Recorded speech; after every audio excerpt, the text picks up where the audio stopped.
Depuis plusieurs jours, le monde retient son souffle. Une guerre ouverte a éclaté au Moyen-Orient, impliquant les États-Unis, Israël et l'Iran.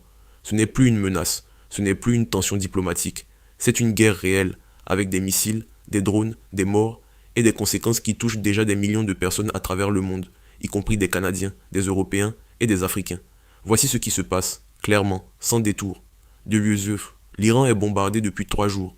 Tout commence par des frappes. Les États-Unis et Israël ont lancé des attaques militaires directes contre l'Iran. Au troisième jour de ces bombardements, les images qui arrivent de Téhéran sont saisissantes.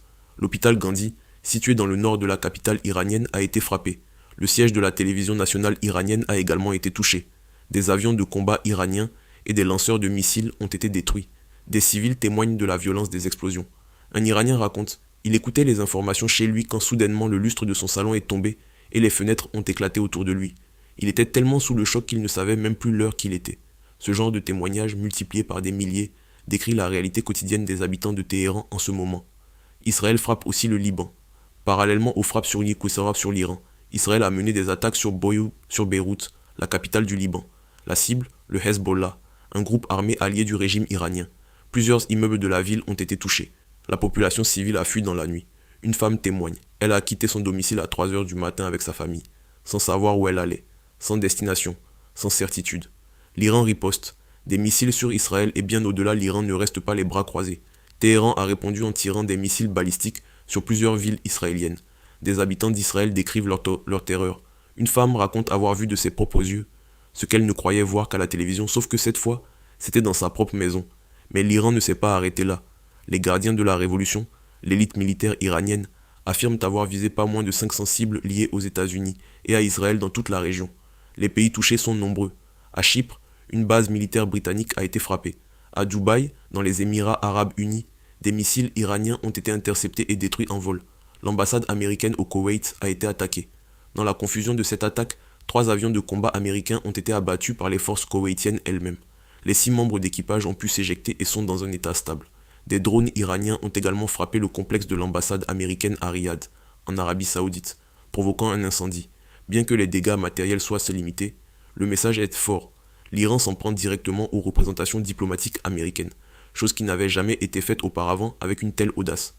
Un parking situé à Dubaï a aussi été touché par un drone, sans faire de victimes. Le détroit d'Ormuz, la menace économique mondiale.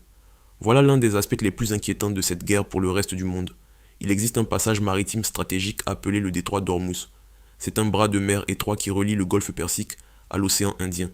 Par ce passage transitent chaque jour 16 millions de barils de pétrole, soit 20% de la production mondiale. L'Iran contrôle ce détroit. Et l'Iran menace désormais de le fermer complètement en représailles aux frappes subies. Pour l'instant, le détroit n'est pas officiellement fermé, mais il est paralysé. Les navires refusent d'y naviguer parce que c'est devenu une zone de guerre. 3 navires ont déjà été attaqués en le traversant. Les experts sont unanimes. Si le détroit venait à rester fermé pendant 3 à 5 semaines ou plus, les conséquences économiques seraient catastrophiques. Le prix du pétrole a déjà bondi de 13% à l'ouverture des marchés, avant de redescendre légèrement autour de 73 $ le baril. Un chercheur de l'Université de Montréal spécialisé en énergie a qualifié la situation de scénario le plus redouté dans le domaine pétrolier depuis des décennies. Un professeur d'économie à l'Université Laval précise que les mouvements spéculatifs peuvent le faire s'envoler les prix très rapidement, bien avant même qu'il n'y ait un vrai manque de pétrole quelque part. Ce que cela signifie concrètement pour vous: si la situation dure, les prix à la pompe pourraient augmenter de façon significative dans les prochaines semaines. 85 000 Canadiens coincés au Moyen-Orient. Des dizaines de milliers de Canadiens se trouvent actuellement dans la région et ne savent pas quand ils pourront rentrer chez eux. Selon Affaires mondiales Canada, ce sont 85 000 ressortissants canadiens qui sont bloqués, principalement aux Émirats arabes unis et au Liban. Le problème est double. D'abord, l'espace aérien au-dessus de plusieurs pays de la région est complètement fermé pour des raisons de sécurité. Ensuite, le nombre d'avions autorisés à survoler la zone est très limité.